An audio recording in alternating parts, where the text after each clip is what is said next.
Hello, welcome to yet another new segment on my channel that I hope to keep going indefinitely, animation assessment.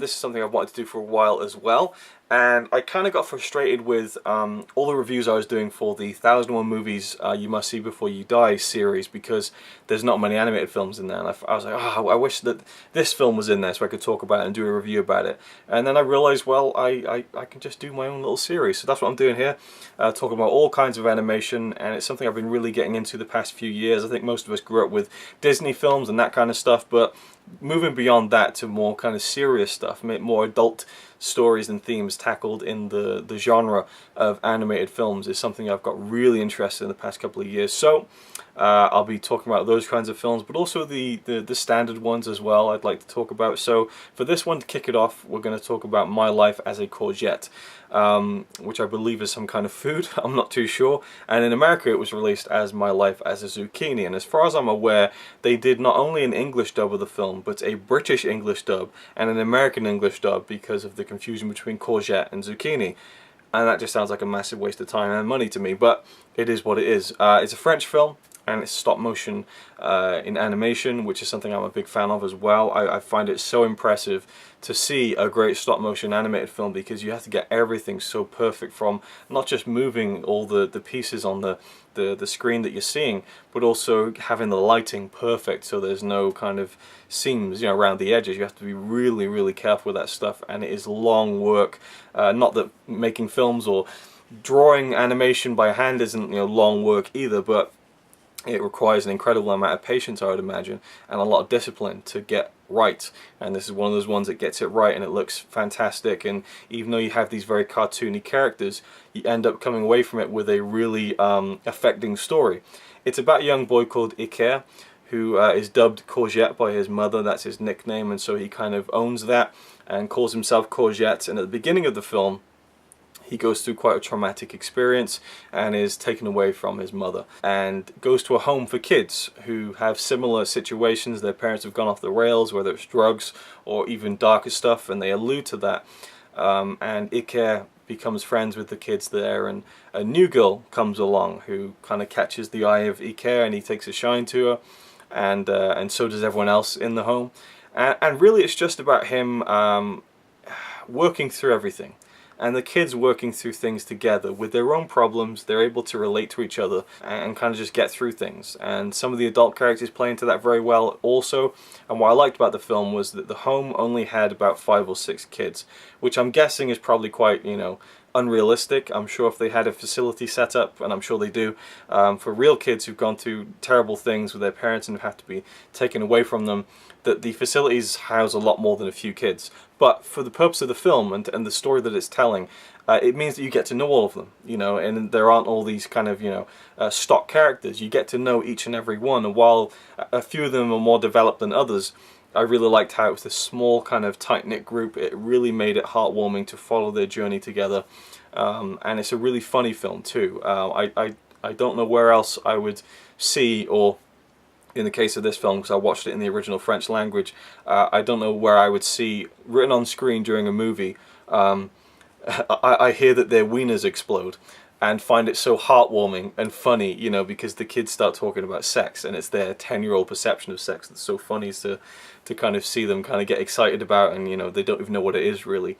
So there's these real touches of kind of raw, kind of just kid-like behavior that I think anyone could relate to, which is always great. Again, and it's weird when you have these animated films where the characters don't look, you know, human, and I mean fully human. Obviously they have all the same features, eyes, nose, ears, you know, everything functions the same, but, you know, their heads are oblong or something like that, so you know what you're looking at isn't an accurate representation of what a human looks like, but yet you totally buy in to their stories, and if the script is good enough and the story is good enough, you relate to them as well. And I related to some of these kids, not in the terms of the stuff they've been through, but through who they were and their humanity.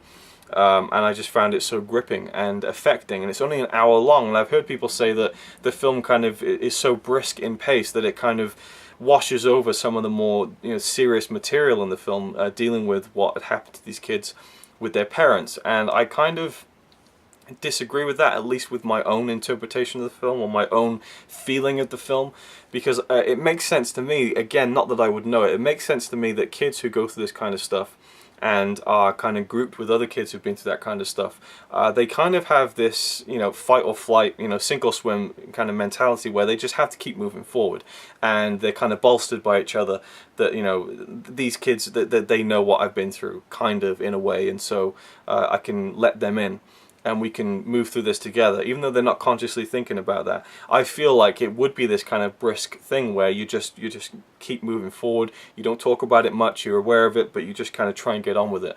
As a kid, I think, because when you're that young, you don't fully grasp things as much as you are when you're an adult. And I'm not saying it makes it easier or harder, but for me, it's an hour long, I think, roughly. And it didn't feel it. It didn't feel it, and it just, everything about it worked for me. I just was so enamored with everything that I saw. The design was interesting because you have the story dealing with dark subject matter and everything is bright and colourful. It was kind of an interesting counterbalance. And you could almost liken the design of the characters in the film to kind of a Tim Burton style, but with more colour punched in, you know. It's not kind of dark and dreary and gothic, it's more just bright and colourful and vivid and playful. And so it just had this really interesting tone to it because of the way it looked, because of the way the characters acted with each other, the script, and I really liked the acting, which is something I can't really say a lot sometimes when I look at films in a different language, because you don't know what the inflections are. If you don't know the language, how can you tell whether it's a bad performance or not? You know, that's something I always think about in foreign films. But here, I could feel the acting. I don't know what it was, but I really was carried into the story, and I bought to the performances. Like it just seemed so convincing to me, and so that's something I have to praise as well. So overall, My Life as a Courgette was a fantastic film. I highly recommend it. It has such heart and is heartwarming and heartbreaking at the same time, and yeah, I just loved everything about it. The animation was really good, and yeah, top stuff, absolutely top stuff. It's one of my favourite films of the year now. It was one of the Oscar-nominated films this year as well at the Academy Awards, and I really think they should have won, or The Red Turtle. Both fantastic films for completely different reasons, but as usual with the Oscars, it doesn't really go the way of quality sometimes. Even though the films that win are usually very good, they kind of have some masterpieces nominated in there, like The Tale of the Princess Kaguya. Masterpiece, didn't win. It was Big Hero 6, and it's like, oh, okay. But anyway, the Oscars don't really matter because we can watch and enjoy these films without the awards kind of dictating what we watch or not. But it's kind of getting a bit of buzz now. It's being talked about and reviewed a bit more, so I hope people go and see it and find a way to see it. I think it's out on Blu-ray in America already, so highly recommend it. If you're a fan of animation, stop motion, definitely worth checking out. But also if you're just a fan of films and great stories, it's a really heartwarming one, and that's the one the word I keep coming back to in my head is heartwarming, despite circumstances in the story that are anything but heartwarming. And I think that's sometimes when stories get really good, when they have that kind of interesting dichotomy of feelings, and you're kind of looking at something that's, you know, very dark in nature, but you end up kind of feeling the opposite by the time it's done, and I think that's the mark of a good storyteller.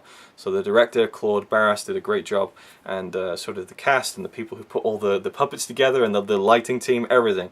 Love this film, highly recommend it, and thank you for watching. It's alright by me.